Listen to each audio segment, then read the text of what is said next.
બગદાણાના કોળી સમાજના આગેવાન નવનીત બાલદિયા પર હુમલાની ઘટના બાદ ગઈકાલે એસઆઈટી દ્વારા જયરાજ આહિરની ધરપકડ કરવામાં આવી હતી। 24 દિવસ પછી એસઆઈટીએ આ મોટી કાર્યવાહી હાથ ધરી હતી। આ ઘટનાને લઈને કોળી સમાજના લોકો એસઆઈટીની કામગીરીને પગલે સરકારનો આભાર માની રહ્યા છે ને આ ઘટનામાં હજી પણ કેટલાક આરોપીઓ પકડવાના બાકી હોય તેવી વાત નવનીત બાલદિયા ખુદ કરી રહ્યા છે।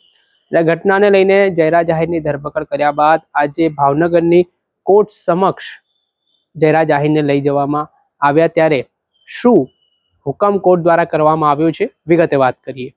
વૈષ્ણવજન તો તેને કહીએ જે પીડ પરાઈ જાનાને રે। નમસ્કાર દર્શક મિત્રો, નવજીવન ન્યૂઝમાં આપનું સ્વાગત છે। હું છું ફૈઝાન। ભાવનગરનો ચકચારી કેસ જેમાં એસઆઈટી દ્વારા ગઈકાલે જયરાજ આહિરની ધરપકડ કરી લેવામાં આવી હતી। થોડાક દિવસ પહેલા બગદાણાના કોળી સમાજના આગેવાન નવનીત બાલદિયા પર હિચકારો હુમલાનો બનાવ સામે આવ્યો હતો, જેમાં 8 થી 10 જેટલા શખ્સોએ ધોકા, દંડા, પાઇપો વડે ઢોર માર માર્યો હતો નવનીત બાલદિયાને। આ મામલે કોળી સમાજ લડાયક ભૂમિકામાં જોવા મળ્યો હતો। શરૂઆતમાં પોલીસની તપાસ શંકાના દાયરામાં આવતા કોળી સમાજના આગેવાનોએ મુખ્યમંત્રી સુધી રજૂઆત કરતા આ મામલે એસઆઈટીનું ગઠન કરવામાં આવ્યું હતું, જેમાં આઈપીએસ જયવીર ગઢવીની અધ્યક્ષતામાં એસઆઈટીની ટીમ એક પાસાની તપાસ કરી રહી હતી।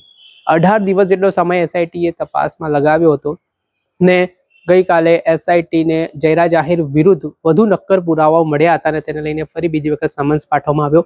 તેની પૂછપરછ કરવામાં આવી ને અંતે એસઆઈટીને જે શંકા હતી તે મુજબ જયરાજ આહિરની ભૂમિકા પણ સામે આવી ને આ ઘટનાને લઈને જયરાજ આહિરની ગઈકાલે ધરપકડ કર્યા બાદ આજે ભાવનગરની કોર્ટ ખાતે તેને લઈ જવામાં આવ્યો હતો, જ્યાં પોલીસનો જડ 2 બંદોબસ્ત છે તે કોર્ટ બહાર ખડકી દેવામાં આવ્યો હતો। કોઈ અનિચ્છનીય બનાવ ન બને તે માટે પોલીસ દ્વારા પણ પૂરતી તકેદારી રાખવામાં આવી રહી છે।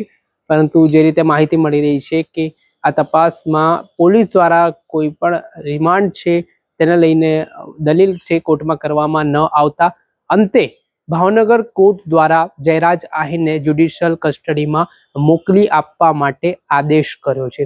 એટલે હવે જયરાજ આહિરનું નવું સરનામું ભાવનગર જેલ બની છે। ત્યારે આમાં હવે જોવાનું રહ્યું કે આ સમગ્ર મામલો કોર્ટમાં ચાલવાનો છે। આ ઘટનાને લઈને હજી પણ કેટલાક જે આરોપીઓ આ નવનીત બાલદિયા જે આક્ષેપ કરી રહ્યા છે પકડવાના બાકી છે, તેને લઈને પોલીસ પણ તપાસ તેજ કરી છે। ત્યારે કેટલા સમયમાં કેટલા આરોપીઓ પકડાય છે તે આવનારો સમય બતાવશે, પરંતુ હાલ મહત્વના સમાચાર જે મળ્યા છે તે મુજબ જ્યુડિશિયલ કસ્ટડીમાં મોકલી આપવા માટે જયરાજ આહિરને કોર્ટે આદેશ કર્યો છે। દર્શક મિત્રો, આવા જ નવા વિડીયો સાથે આપણે માહિતગાર કરતા રહીશું। નવનીત બાલદિયા ઘટનાથી જોડાયેલા અપડેટો આપના સુધી પહોંચાડતા રહીશું, એટલે નવજીવન ન્યૂઝ જોતા રહો।